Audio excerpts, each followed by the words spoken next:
On today's episode of the Mark Titus Show, the transfer portal is officially closed, and like 2,000, and I'm not exaggerating, it is about 2,000 guys got into the transfer portal. 2,000 college basketball players entered their name into the transfer portal during this cycle. And on today's show, we're going to power rank every single one of them. We're going to go through all 2,000 names in the transfer portal, all the guys that are transferring, and I'm going to go through and explain which guys I think are going to make a difference at the new schools and who's the best and all that sort of thing. I have a proprietary algorithm. These transfer portal rankings sites, I got to get in on that. Like these guys, the recruiting stars were already hard enough to track, the 4s and the 5 stars, but then stars aren't enough. So now these websites have like decimal points. And I don't understand that, like the 24/7 recruiting rankings. Like you see a guy who's a perfect prospect and he's a 1.0000. What the hell does that mean? Like a guy who's really good is like a .9834. What the hell does any of this shit mean? That was already bad enough trying to make sense of it with the recruits. Now we're doing it with the transfers, which really doesn't make any sense. But that's the way the world works. Anytime you get confused by something, everyone just tells you to shut up, old man. The times are changing. But transfer portal has come and gone. Well, I guess it's come. It's I don't know if it's fully gone. There's still some guys that have not committed yet. Kadary Richmond being the most important one of those guys that has not decided where he's going to play next. Once you're in, you can figure it out later. But the deadline to actually get in has come and gone. So might talk about that a little bit today. Big news, though, in college basketball from where I'm sitting is R.J. Davis is back. I don't know how likely it was that he was going to go to the NBA. He's obviously a little undersized and not a guy who's dunking on a lot of people and doesn't have like the quickest first step you've ever seen, but one hell of a college basketball player. And, maybe it was obvious all along he was going to come back to North Carolina. I don't take that stuff for granted anymore. But to have a first-team All-American back in college basketball is very cool, so shout out to him for that, and that's the big news. Ryan Kalkbrenner also back at Creighton, so there you go. We have there is some semblance of the old school feel to this thing. NBA playoffs going on as well. Bucks Pacers is tonight as we are recording this, so the show's coming out Friday.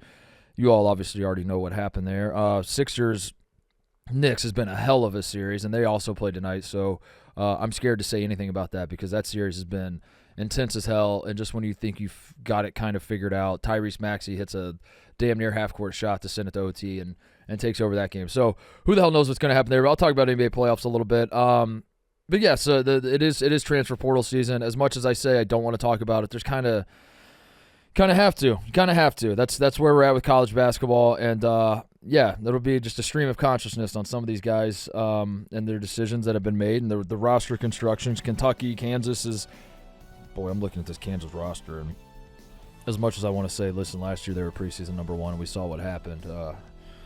Yikes, this year is – whoo boy, they're going to be good. All right, that's the show. Let's get into it. All right, transfer portal is closed. 2,000 guys. Every time you think that we've reached a new limit on the number of players that are going into the transfer portal, another season rolls around, another cycle, whatever the hell the terms are used for this thing, and records continue to get broken. I'm going to do my best to not just rant and rave about it. I do think, by the way, the last time I was ranting and raving about it last week, it was a bit more well received than I anticipated. It does feel like it feels good to sometimes have a thought where you're a curmudgeon and you're just like, God damn, this sucks, and you just want to complain.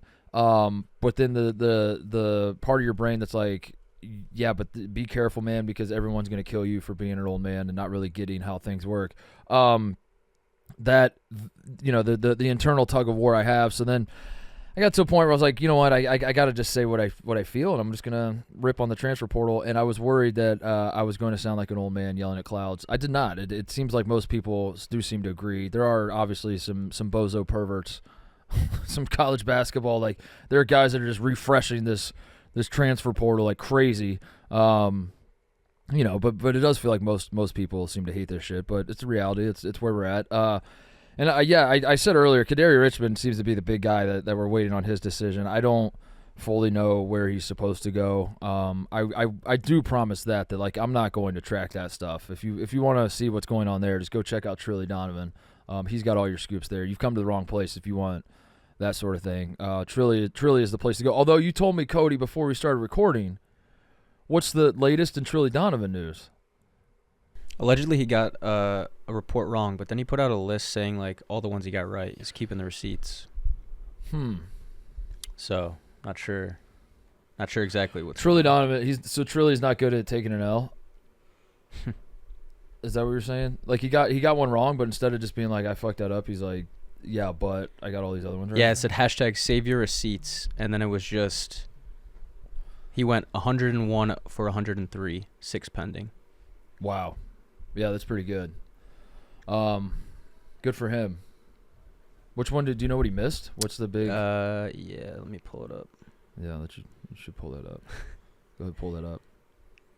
He was wrong about Jaden Quintains and Richie Saunders. Yeah, man. Well, Quintains, you would certainly understand. I don't think anybody really saw. I don't know who that is. I don't think anybody really saw him going to Arizona State, and he did nonetheless. So that was definitely a curveball. You can't really fault Trilly for that one. Yeah, no.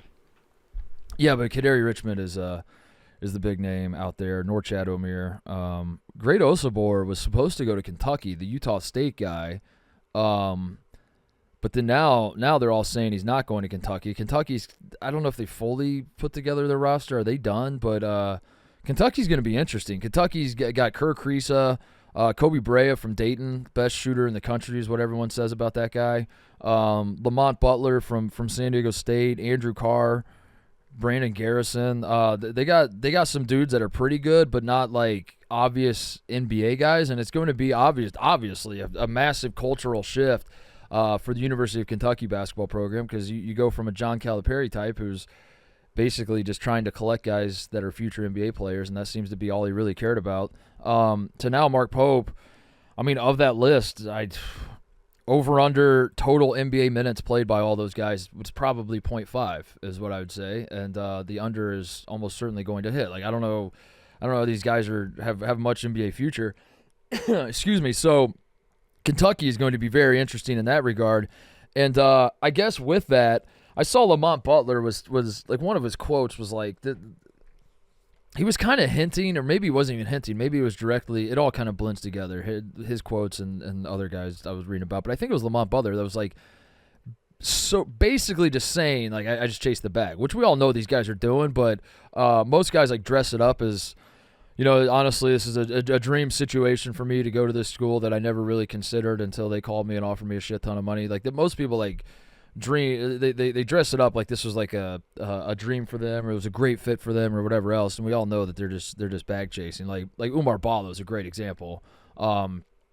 Why would that guy want to go to Indiana for, you know, Indiana? And I like Indiana, obviously, and I think, but like, what connection would Umar Ballo possibly have to Indiana, except for Indiana's like, here's a fat bag, and he's like, all right, well, I can talk myself into this now. And then IU fans are obviously like, well, you know, Mike Woodson, great lineage of getting big guys to the NBA. That's probably what it is, and it's like the great lineage is Trace Jackson Davis, and he brought Khalil Ware in, and you know, we'll see how he ends up, but The reality is Umar Ballo was paid a shit ton of money to go to Indiana, and then you got to just kind of like, you know, for whatever reason, people just don't want to say I got the bag. I think Lamont Butler was one of them that was like, yeah, man, I was taking the bag. And what's interesting about that to me is that Kentucky, under John Calipari, was a one and done school. That was what the program was, and Cal tried to go away from it, but even when he went away from it, it didn't feel right, and he like goes right back to it, and he just wants guys that are going to play in the NBA, and he wants to have an overwhelming abundance of talent,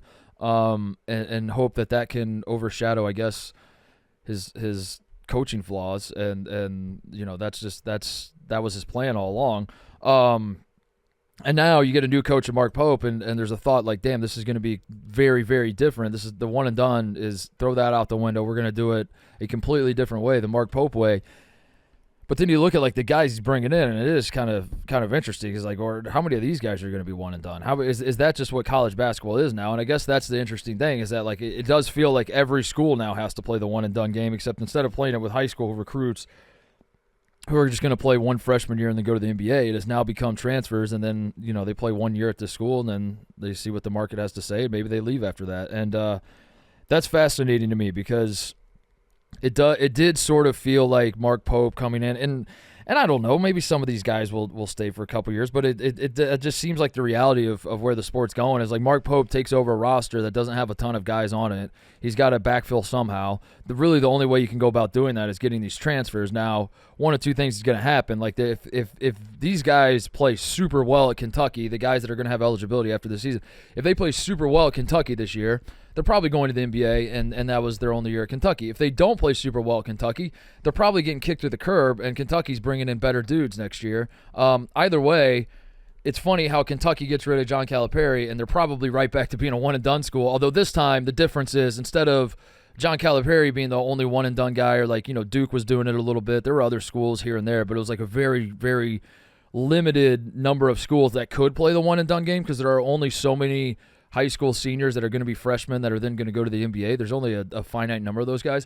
Now it feels like every school in the country is playing the one-and-done game, and it's weird how we kind of went backwards where it's like one-and-done. A lot of people thought one-and-done was bad for the sport because the guys they didn't really want to be at the schools they were at. They were forced to be there by the NBA.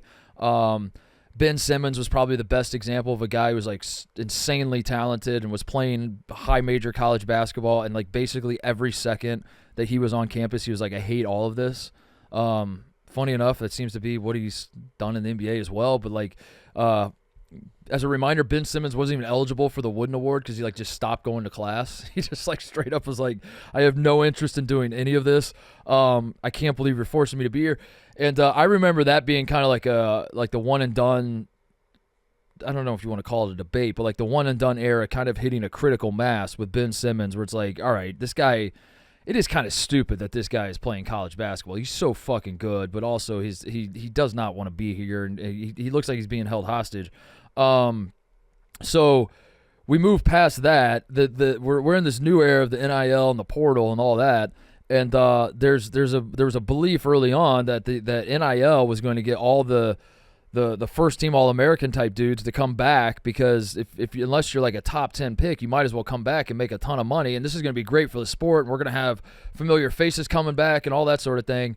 And that is a little true. Like RJ Davis is back, and maybe under different circumstances. If RJ Davis can't make any money at North Carolina, even if he knows he's not going to be a future NBA player, he's like, I'm not going back to Carolina. I might as well start my pro career now and go play in Europe. Wherever I end up, I just want to start making money now because I've done all I can kind of do on an individual level at North Carolina. So yeah, there are cases where guys are coming back, but it is kind of interesting to me that in spite of all of that, we kind of are in an indirect way back to a one-and-done situation in college basketball. We're right back to it. How do you think that affects, like, looking at how effective a coach is? Because you're not going through, like, recruiting cycles and player development. It's kind of like if you bring in a new coach this year, you're smashing, like, the roster randomization button. Yeah. You give him 5 years, he has 5 completely different starting fives. Teams. How do you tell if a coach was good or not? I think the hardest part is evaluating coaches at the mid-major level, because you used to be able to consistently get you used to be like I'll use a school like Butler, because Butler's a school that obviously I Coach Mata's there and I know him really well, but I've been around I grew up around Butler my whole life, and I've seen them kind of the way that program blew up. A program like Butler was built on getting the diamonds in the rough. It was built on, we can identify guys that the high majors don't want. We're going to get them. We're going to build a cohesive unit. We're going to play hard as a team, and then like they really exploded when you have Brad Stevens as your coach and Gordon Hayward was you get a future NBA player, and then it's like, all right, well this is a legit Butler team. But the way that program became so good was they were getting like guys from the state of Indiana that Purdue and IU didn't want, and those guys could still play. The difference now is that those guys go to Butler, they play well, they want to transfer, and they want to get the hell out of there and go somewhere else. And I find like I guess I shouldn't have used Butler because I'm a little too close. Like it's going to sound like I'm making excuses for Mata. But yeah, I think that's the interesting thing is that like a smaller school that doesn't have a ton of money to compete in the NIL space.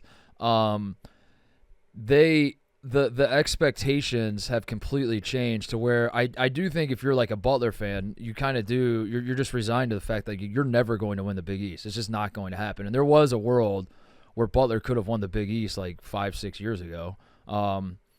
There wasn't a world where they were going to get all the 5-star recruits and everything, but there was a world where like they could have some roster turnover and or roster continuity, I should say. And that makes it hard to me. Is like trying to. I think the high major guys, they still like if you're the head coach of Kentucky, maybe not this year. We're not judging Mark Pope, but yeah, like 5 years in, it doesn't matter how you're going about doing it. It doesn't matter if you literally have a completely different roster every single year. At the end of the day, if you're at a Kentucky, if you're at a Kansas, you're at a North Carolina, if you're at, it doesn't even have to be that high. If you're at like a Michigan, like Dusty May, for example, you do have to win games. And I think the expectation is like, we don't care how you do it. We don't care if you hit the portal, you don't hit the portal, whatever. But to answer the question, TJ, I think it's going to become harder to evaluate the coaches that are like coaching like B- programs, because how could you possibly keep that momentum going? Yeah. And it's harder to, who else is taking a massive hit, and I wouldn't be surprised if he calls it an early retirement soon, is Tony Bennett at Virginia. Like Virginia, from everything I've been told, Virginia, the school is impossible to get transfers in, which is why no one's transferring to Virginia, but guys will transfer out of Virginia. And the fact that he won his in 2019 does feel like, is it Indiana Jones? Is that the reference that's coming to mind with the fucking thing shutting and he's sliding out with the treasure? You've seen Indiana Jones. You've seen it. The boulder. It was a boulder chasing him. Mm-hmm. What was the thing? Didn't he have like a I don't know if I've seen Indiana Jones. I think this is the problem. I'm just aware of the reference. You think you ever seen where like his hat falls off and then he grabs his hat right before the doors close? I think that is Indiana Jones. Yeah, like he's yeah, I think that's what I was thinking of. That was Indiana Jones. Good reference? So. I think good reference. Good reference. Okay. That was Tony Bennett winning the 2019 title. It was like the game is about to completely fuck you and your program over, and good thing you got yours while you can, because I love Tony Bennett. I just like I don't know, like maybe Virginia fans are just like that. The best we can do is just kind of.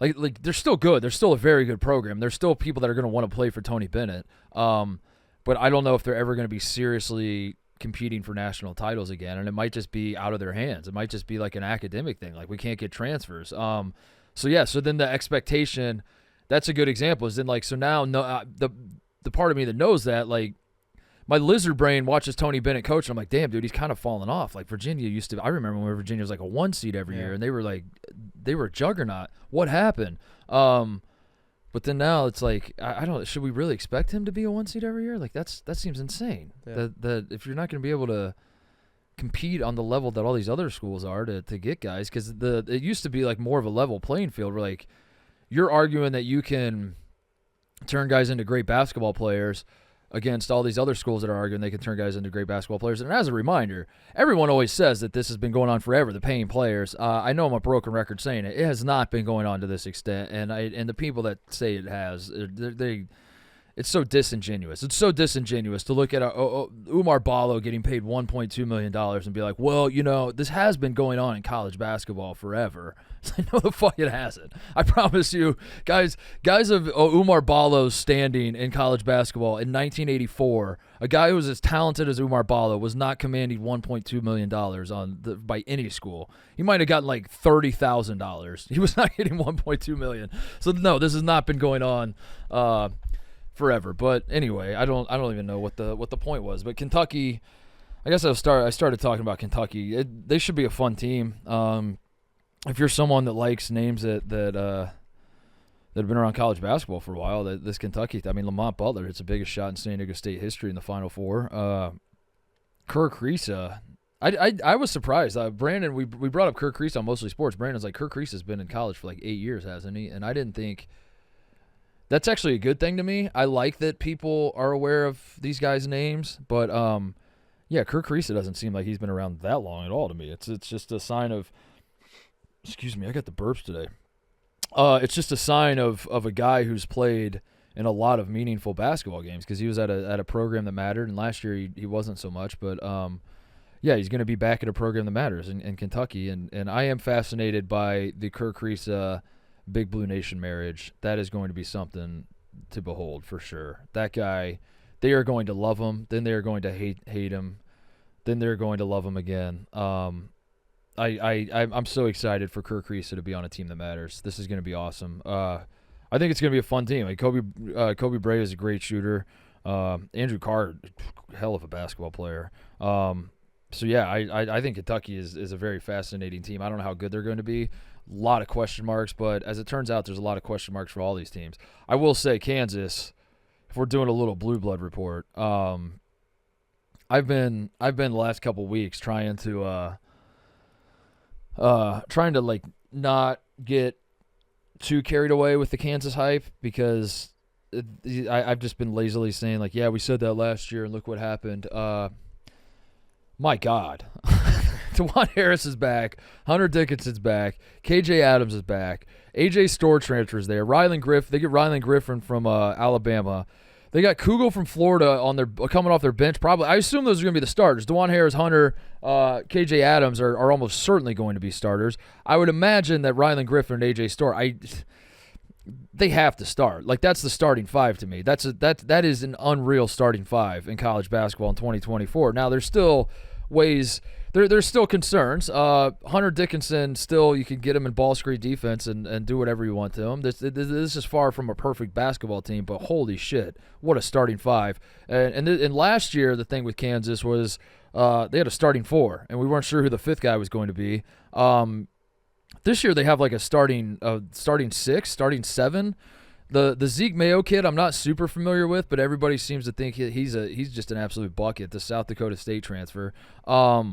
You have Marco Jackson back, who was starting for them for a while. Johnny Furphy could still come back too, by the way. He put his name in the NBA draft.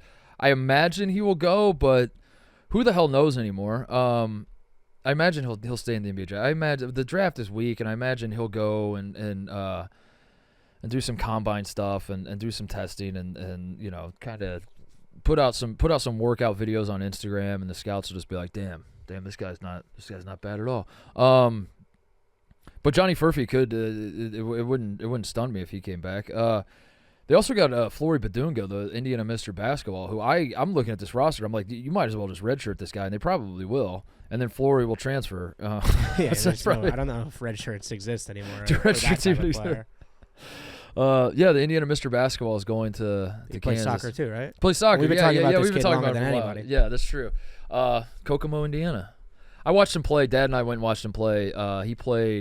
He played the state champion Fishers team twice, once in the state tournament and once in the regular season. And Dad and I went to the regular season game, and I like the kid a lot. And he's got like a good passer, good body movement, if such a thing makes sense. Like he's not like gangly for a big guy, but he's pretty raw. Like I don't think he's gonna do much at Kansas next year. I think he could be pretty good, but he's like one of those guys that like I don't know if this is true, but I would say it's probably 80% true that he's one of those guys that like just started playing basketball like 4 years ago. But he's going to end up being very good. But that Kansas roster, my God, they're going to be that starting five's ridiculous. AJ Storr, Rylan Griffin, DeJuan Harris, Hunter Dickinson, and KJ Adams. Yeah, this team should be much, much better. Kevin McCullough was their best player, and really their best. He was the best player on both ends of the floor for him last year. So like, I don't mean to diminish that loss. Like that is going to be tough to replace him, just in terms of, like I don't think AJ Storr, Rylan Griffin are as good. Either one of them are as good. But in totality, that team should be better. That team should be much, much better. So. This episode of the Mark Titus Show is brought to you by Body Armor Zero Sugar. The brand new Zero Sugar sports drink from our friends at Body Armor provides real hydration with no artificial sweeteners, flavors, or dyes. Whether you're looking to stay hydrated or recovering from a long weekend, Body Armor Zero Sugar has got you covered with great tasting flavors like fruit punch and lemon lime.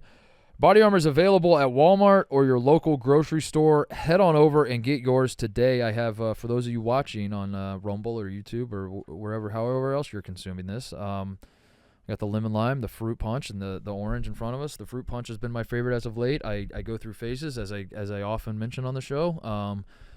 Sometimes I'm not in a phase. Sometimes I just grab whatever is in front of me. But right now I'm really feeling the fruit punch. I don't know what that says about me. Maybe it just says I'm a guy who likes fruit punch, Body Armor Zero Sugar. Whatever flavor tickles your fancy, go to Walmart to get some Body Armor. It is available at Walmart or your local grocery store. Head on over and get yours today, Body Armor. Trying to think of what else is going on. NBA playoffs. I wrote this down, which is, I don't know, it just like invites me to, this is just a one-off, just a quick thing. I saw Wisconsin. This was crazy to me. Wisconsin tweeted out Kirk Penny, who played there and is kind of a legend, is in the, I think he's in their Hall of Fame. If he's not, he should be. Kirk Penny is an assistant coach on Wisconsin's staff, on Wisconsin's basketball staff. He was the assistant coach last year as well. And Wisconsin last week, I think it was last Friday, they fire off a tweet.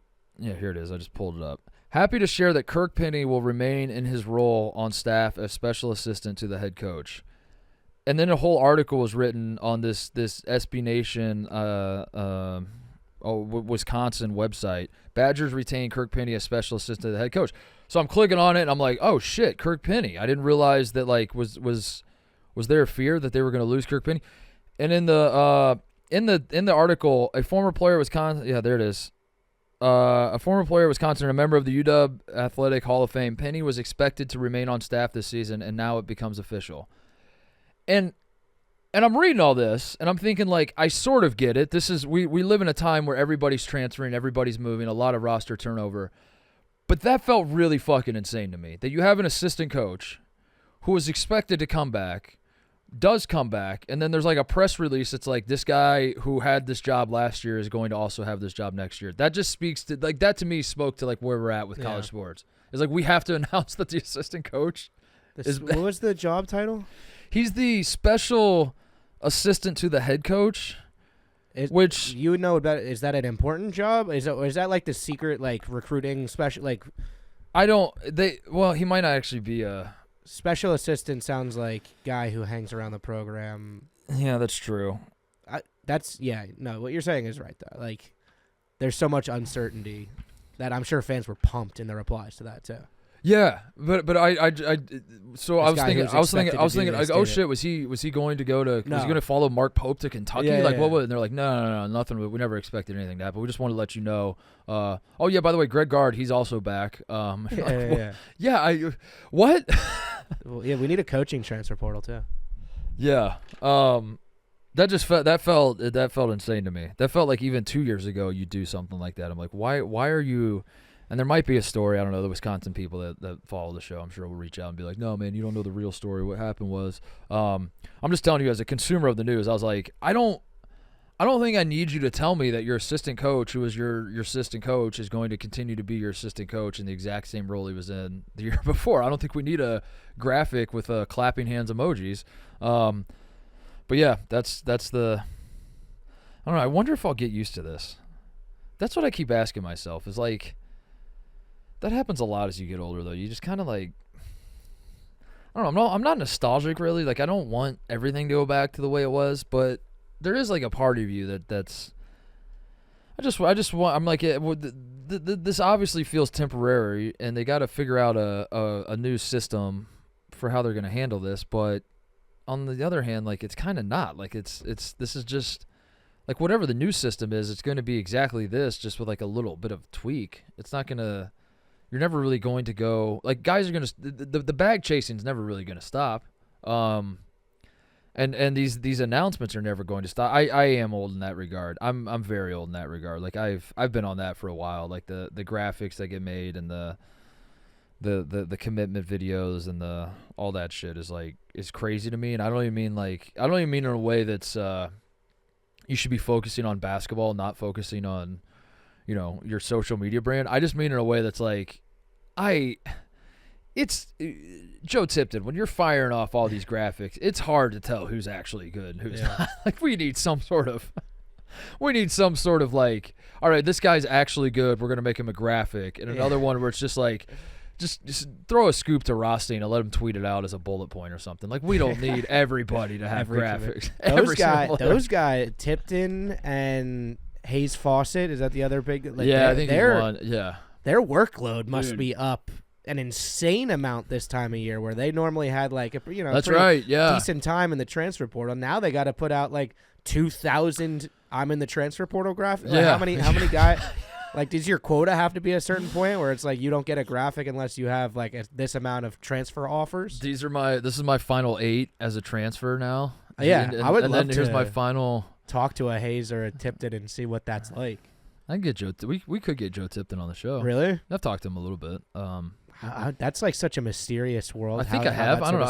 I thought I DM'd him. I think Hayes Fawcett might be like a high school or something. One of the big ones is like a high school junior, or was a high school junior when they started doing like big name recruiting graphics, and they were just cranking money in high school. Yeah, making top 5s for 3-star D linemen.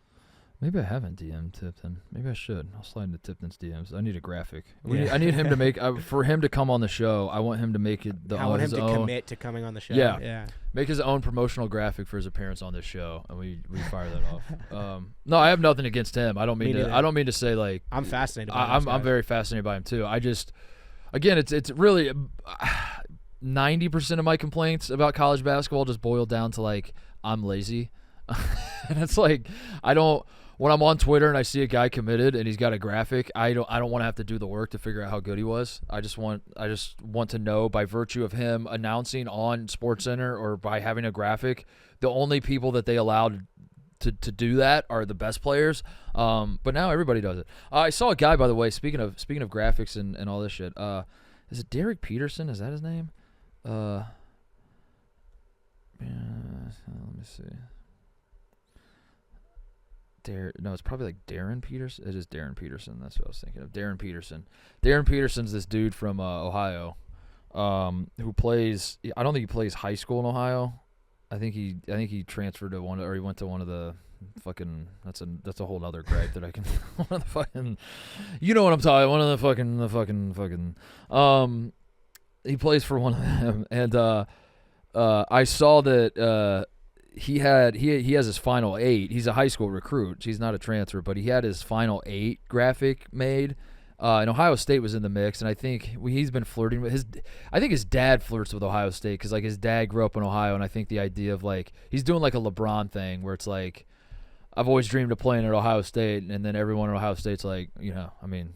We can make that dream a reality. You could commit to Ohio State. And he's like, yeah, no, right. Yeah, it's always been my dream. You're like, just why don't you just go ahead and sign that? I mean, we could, you could just come here. And he's like, yeah, that's funny. He's been kind of doing that for a while. Anyway, long story short, I saw the other day he had his list down. He had it down to his final 8. He still had 8 schools he was considering, and they put out an announcement that he has officially opened up his recruitment. Nice. And I said, buddy, you had 8 schools left. Your recruitment was already wide open. Yeah. What are we doing? So I guess he went from 8 to infinity now. He's back to infinity. That's exhausting. My favorite is when you see a considering graphic. Yeah. Where it's not necessarily offers or top 8 or something. It's just like schools considered, and it'll be like 25 schools. That's what I want to put out. Like, if I was in high school, not even as an athlete, just like I'm considering Princeton, Harvard, Yale, Rutgers. I did. Let me see if I can find the. I guess we're. Let me see if I can find the tweet. There's a lot of kids. I see a lot of people commenting on kids transferring out of the Ivy Leagues into like normal schools too. I think that's interesting because like. What do you mean? Like the vast majority of a kid that transfers out of Yale or Harvard is not going to end up playing professionally, and they're missing out on a chance. The argument is like you're leaving an Ivy League degree right to go play an extra year or to play your last year at name a mid-major. Like that sort of argument, the academic side of it. Yeah. I think the genius move, if I was a guy that was good but not great, I'm never going to be All-American. I'm always going to be second team All-Conference no matter what conference I'm in. If I was one of those caliber guys, I would just bounce around. I would be setting up the rest of my life insofar as like I would be I would do 1 year at Stanford, network like crazy there. I would do 1 year at Harvard. Yeah. I would do 1 year at Duke. And then just go into And then I would do like 1 year at like a school that isn't great academically, but like it has just insane sports. So I could always just go to Ohio State. Yeah. Just go to like go to Ohio State to just finish, be like, yeah. Just or- have the or best school like that. fucking college networking side, and then finish by like going to LSU for a year. Yeah, go to LSU. Go to Oregon, Go get to- some swag. Go to Oregon, get your swag. Pick an Ivy League and then pick like a West Coast, like That's- Oregon's West Coast, but I mean like a Cal or a Stanford. Basically. We're writing this is a movie plot, I think. Yeah. Like the ultimate like college athlete experience, manipulating the transfer portal to have the most fun. And then every time you leave, you got to leave in good standing. And then for the rest of your life, you always have a connection to each one of those schools, and you can always just be, it'd be hard to get degrees from all those schools, and maybe that's what matters most. So you got to like figure out a way to maybe you don't get your degree from maybe you start at LSU or something, and you get because you want to get your degree from like the Stanford or the Harvard or whatever. You want to have your diploma, but. Seth Towns tried to do this. By the way, shout out Seth Towns. His college career is officially over. Seth Towns was a kid from Columbus, Ohio, who was in the same recruiting class as Jason Tatum. Yeah. And he was eligible going into this season for another year. He plays at Howard now. He was eligible for another season of college. It would have been his 9th year in college basketball. And he kind of did that. He went to Harvard first. I think he might have been Ivy League Player of the Year. He was good at Harvard. His knees exploded 1,000 different times. That's why he set out a few years. I don't remember his whole story, but he did. He went to Harvard. I think he graduated from Harvard. Then he transferred back home to Ohio State. He played for Ohio State for a little bit, but he was like always hurt when he was at Ohio State. He played 16, 17, 17, 18, then medical, pandemic year, medical, took a year off, and then played last year. Yeah. So last year was his 3rd year, even though it was his 8th year. That's crazy. So he had one more year. Yeah. He could have played this year. And I saw recently, he's like, I'm almost 30. I should probably get out of here. But then he went to Harvard. He transferred from Ohio State, or not Harvard, Howard. So he got Harvard, which is Harvard. Howard is like the Harvard of HBCUs. I mean, that is a prestigious school as well. And then Ohio State is what we said earlier. Like, I think Ohio State's a decent school. Others would say, and I don't think it's Howard or Harvard, but either way, like you still get that angle where you're like, yeah, I was a Buckeye athlete, and you get like that tie back home. Like that was genius, dude. That was kind of a genius move to have those 3 connections to those 3 schools. Honestly, what do you think you would have done if this was the state of college basketball when you were in college basketball?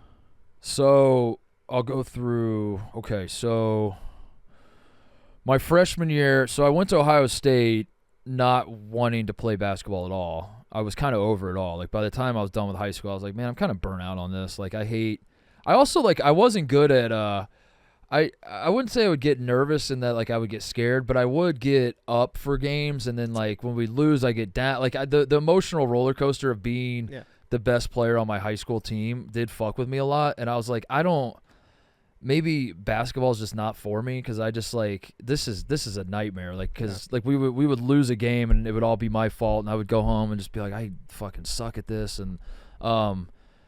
And so when I went to Ohio State, I did so like kind of wanting to give up the basketball dream. So that's my way of saying after my freshman year, when I get thrown on the team because they need bodies, and then we go to the national championship, I don't think I would have been in a position where I'm like, I want to transfer. I would have been the exact opposite. I'd been like, that was sick, dude. I went from in November, I think it was early November, late October, early November, I was a normal student. And then by that April, I was sitting courtside for a national championship game, and I thought we were about to win a national championship ring, and I was like, that was pretty crazy. Yeah. I would like to do that again.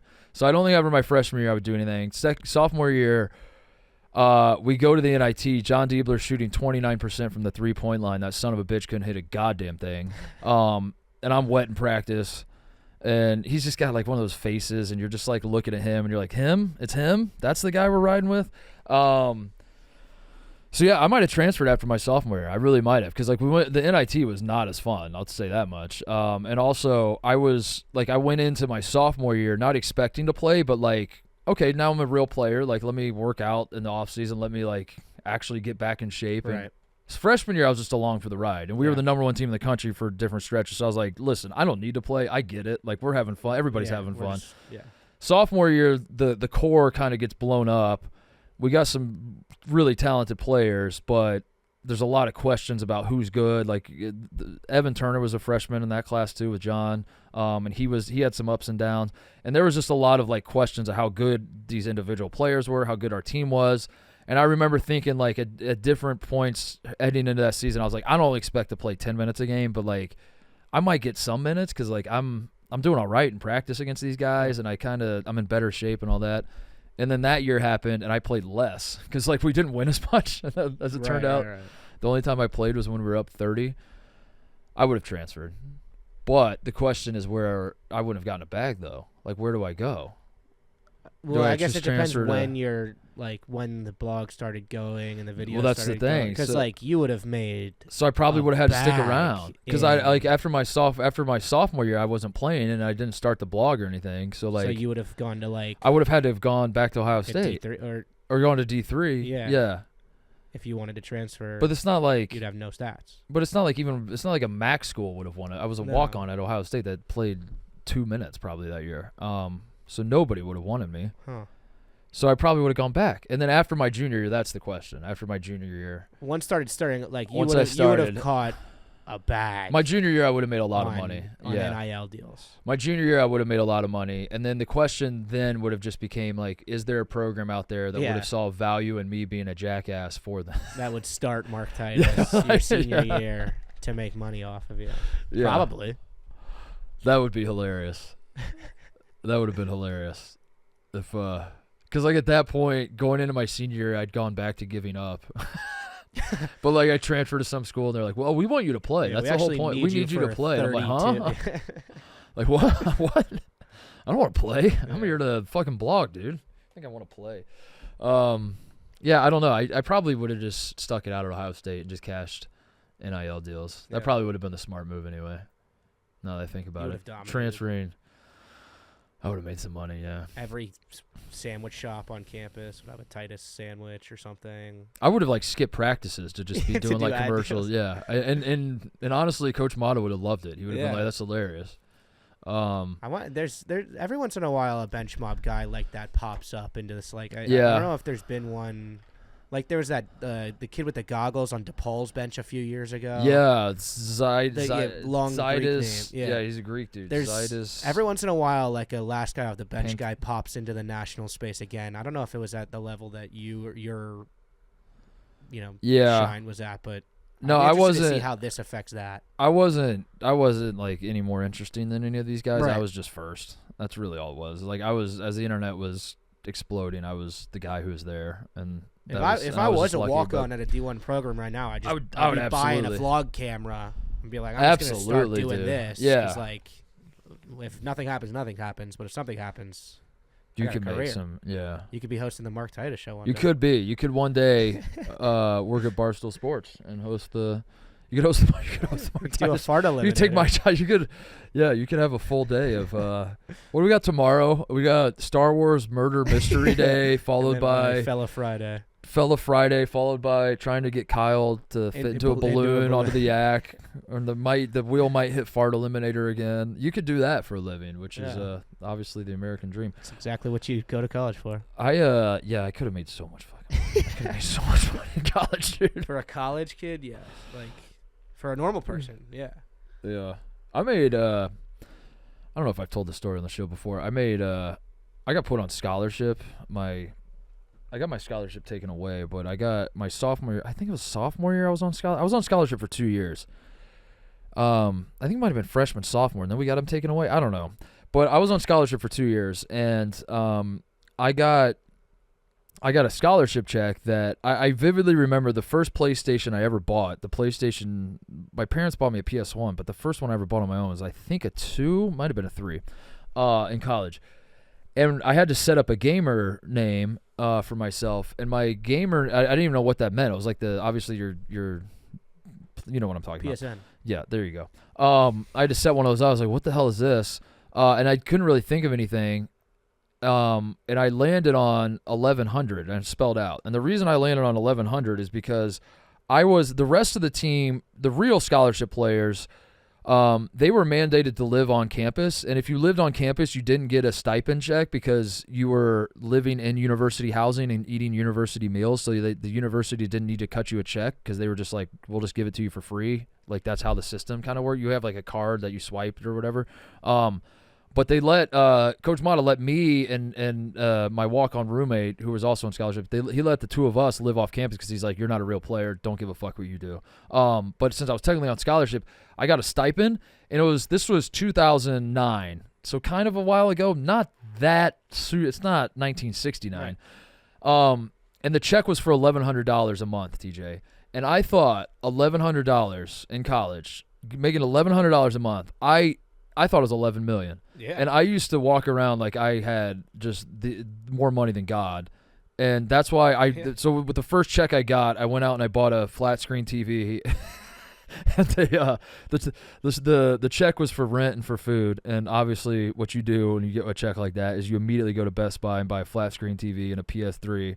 And then I made my name $1,100. And then I just flaunted it to all my other teammates who were way better basketball. I just flaunted. I was like, I make $1,100 a month, bitch. Like I'm rich. I'm rich as hell.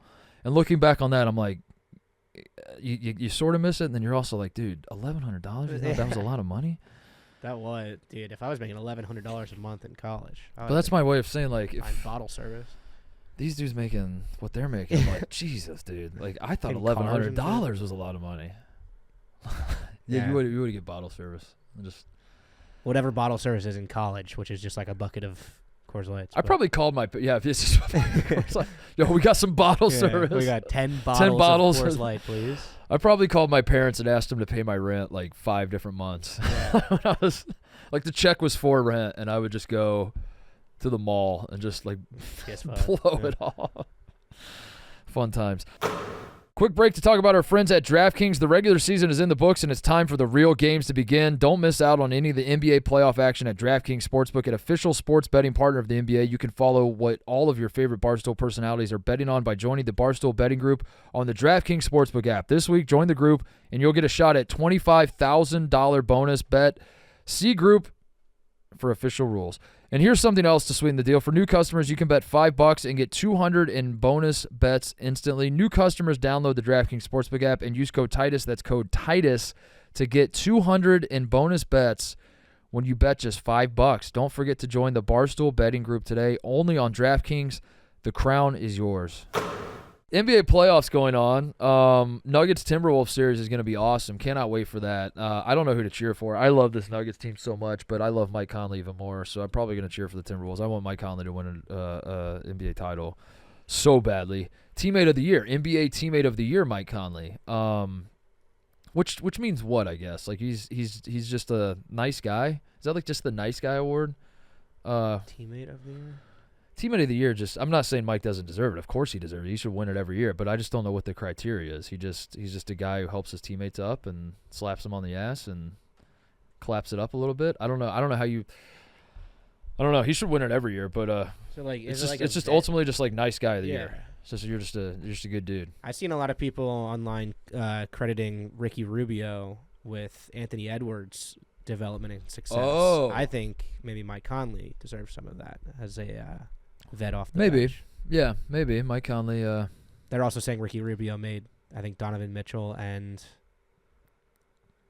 one other guy earlier in his career.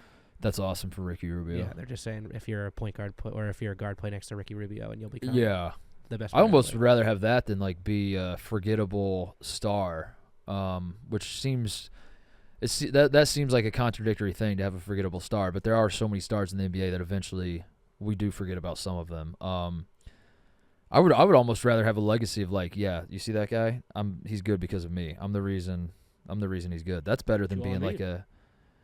Yeah, oh, that's right. Yeah, Joel Embiid is good because of me. Holy shit, TJ, good call. I gotta stop shitting on Embiid. I just remember, yeah. Oh my god, dude, I gotta do a hard pivot. I gotta be a Joel Embiid guy. Joel Embiid makes it so hard, though. He makes it so hard. I don't. Yeah. What he is so. There's nobody like him. There's really not, and he's he's so talented, but he falls down. So he flops one, but then even when he's not flopping, he still falls down. So then like the part of me that's like he's playing through injury, and maybe that's why he's a little gassed at the end of these games. And you know, Tyrese Maxey had to take over again. I wish I had the benefit of hindsight, like everybody listening. Game 6 just happened. I don't know what's gonna happen in Game 6, but the last game we have to work off of. Tyrese Maxey takes over late because Joel Embiid is just kind of going through the motions, but also Joel Embiid's face is paralyzed, as everyone keeps pointing out, and his knee doesn't work, and he's tired, and he's broken down, and all this sort of thing. And I want to feel bad for that, or like I want to like take that into account, but then also you watch Joel Embiid play and he just falls down all the time, and I'm like, dude, if you're so injury prone, maybe don't fall down, maybe don't like let your massive frame just topple to the ground for just insane reasons. He gets lightly touched, and he one does the foul baiting trying to get to the free throw line, flopping shit, but he just falls down just in general. Like he just gets kind of like tangled up and falls down, and it feels like he's not even trying to draw a foul. The only other guy that did that is this year in basketball to me was Fletcher Loyer, who was doing it at Purdue like crazy. By the end of that Purdue run, Fletcher Loyer, every screen he set, he looked like his body would just explode as guys were running through him, and he just led the country in like falling down on the ground. Joel Embiid falling down all the time. The dirty plays are disgusting. Like it is a very real thing with him, but at the same time, he's so good. He is so good, but then he's also not good at times, and he's turning the ball over. I don't know. There's really nobody like him in the NBA. He's a fascinating guy, to say the least, and he's become so not likable. But it's weird because he's like, actually, in the off season, I do think he is likable. I think like his quotes are likable. He's like a very real dude, which I think should count for something. Just kind of like speaks his mind, but does it in like a goofy, funny way. He should be a fun character in the NBA, but also he's undeniably dirty and flops a lot, and it's what a complicated dude. I don't know. So there are times I watch him, I'm like, get this fucking guy off my screen, dude. I don't care that he scored 50. Like I don't want to watch Joel Embiid. Give the ball to Tyrese Maxey and get him out of here. But now that you remind me, TJ, he's good because of me. He learned how to shoot threes from white guys on YouTube in 2010. But yeah, maybe I should be a Joel Embiid guy. He is good. He's so good. I hope the Sixers win tonight. I hope it goes to 7. That series has been fun. It hasn't been the best basketball. That's the series that feels the most like college, which doesn't really make sense because they don't necessarily play college type basketball. It's not exactly. You know, Jalen Brunson does. He at the end of Game 5 especially, he gets like a little hero ball mode, which does work for him from time to time, but I don't mean to say it's college basketball in that regard. I mean to say that like that Game 5 especially, like there were stretches where it felt like if you can score like 2 or 3 times in a row, that is an insane run that you're going on. It just felt like points were hard to come by, and I do miss that in the NBA. I do. I don't want every game to be like that. I don't want every game to be a slugfest. I don't want every game to be boring. I just want some sort of variety. I want to be able to Nuggets Timberwolves liable to be Game 1 liable to be in the 120s. The Pacers are a team that can score like crazy. I like offensive. The Celtics, my God, the way they're playing, they could score 150 on any given night. I do like that. I do like that. But every so often, I want a game that's played in like the 80s. I do think that's awesome. And Game 5 ended up not being that. But there for stretches of that Knicks Sixers game, it just felt like both teams kind of sucked, and there were air balls. Like guys would get wide open. Josh Hart, he airballed one. I know Brunson I think had one. And it feels weird that I want bad basketball, but I just want to be reminded how hard it is to score a basketball. And I think. Yeah, sometimes a shitty basketball game is what you need. And I don't know. Sixers-Knicks has been a ton of fun. It does feel like an old-school 90s playoff series so far. Hopefully the Sixers win tonight and take it to 7 games. But I really feel like outside of Knicks-Sixers, Bucks-Pacers is tonight as well. And the Pacers, I love the Pacers, and they are a ton of fun, how fast they can play and how much they can score. It does sort of feel like the Pacers aren't ready for the moment. That's not me being a hater. That's me. I want the Pacers to come out of the East. The Pacers are the team I would cheer for the most to come out of the East. But yeah, they just like don't seem to have the edge to them defensively that they need to. I mean, losing Game 5 without Dame and Giannis was was bad. And, the thought is you have game 6 at home and you can just take care of business then. I don't think like serious championship contending teams approach it that way. I think they're like, oh yeah, you don't have Dame and Giannis, we're going to beat your ass on your own home court. And the Pacers, correct me if I'm wrong, somebody in the room, but the Pacers I think were favored in the series going into the series, weren't they, even though they're the 6th seed? Does that sound right? Cody, you're nodding. Are you nodding because of you just want to agree, or do you remember that being right? Okay, you just thumbs up. Yeah, so the Pacers going into the series without Giannis, they were favored, even though they're the 6th seed. And I think a national champion, I think an NBA title is probably not realistic for the Pacers. But with how bad the East is, I don't think it's out of the question that they could have like a Heat type run. I mean, the Pacers Celtics, if they meet in the Eastern Finals, of course the Celtics are going to be heavy favorites, but I think you have like a why not us attitude, and like I don't think it'd be that crazy if the Pacers did end up in the NBA Finals. They're going to get stomped to whoever comes out of the West if they did.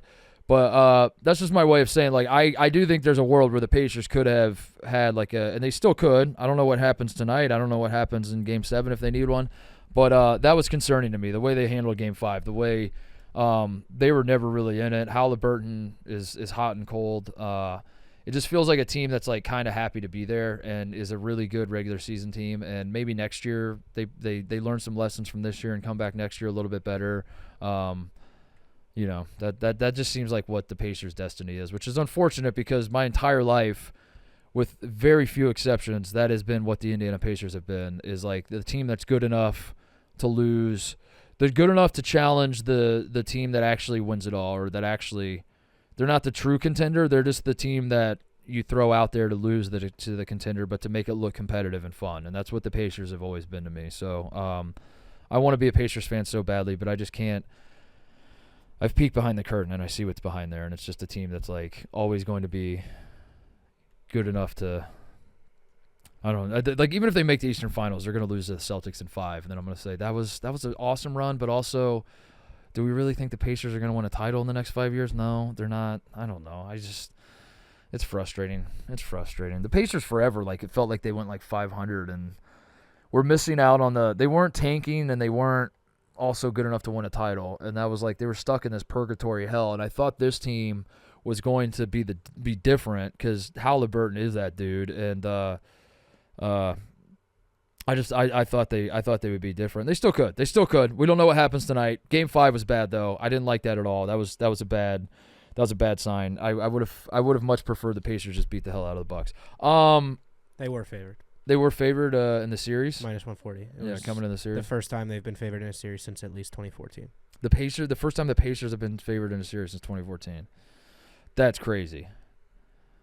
I mean, the Pacers are they're in the worst spot as a franchise, I think, to not right this second, but I'm saying over the course of my lifetime, they've always been in the worst spot, which is they're not bad enough to get good draft picks, and they're not good enough to actually seriously compete for titles, and they've been that way the whole time. And there's like the problem with that franchise is there's like too much pride to tank, so they never want to tank. And I don't really think I ever wanted them to tank, but it's just like, man, we're kind of stuck in purgatory here, and we're going to be stuck here for a while. And I hope there's a way out, and maybe there is. The East does stink. Maybe there is. That would be awesome if we get Pacers Knicks in the second round, and we get the old Reggie Miller on the call for these games, and he's just taunting Spike Lee as he's like walking to the scores table to call the game and stuff. That would be sick. I would love that.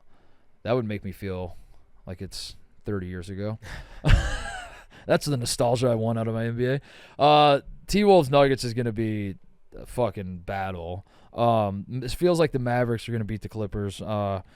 I'm excited for Mavericks Thunder as well. Like both of those matchups are going to be so fun. And really, whoever comes out of Knicks Sixers and Bucks Pacers, that second round is going to be awesome too. And the first rounds have been awesome. So really, the second round is setting up to where like it feels like the Celtics are going to have their way with Cavs or Magic. But otherwise, I truly have no idea who is going to win the other 3 series. And that's what we want out of the NBA. That's all.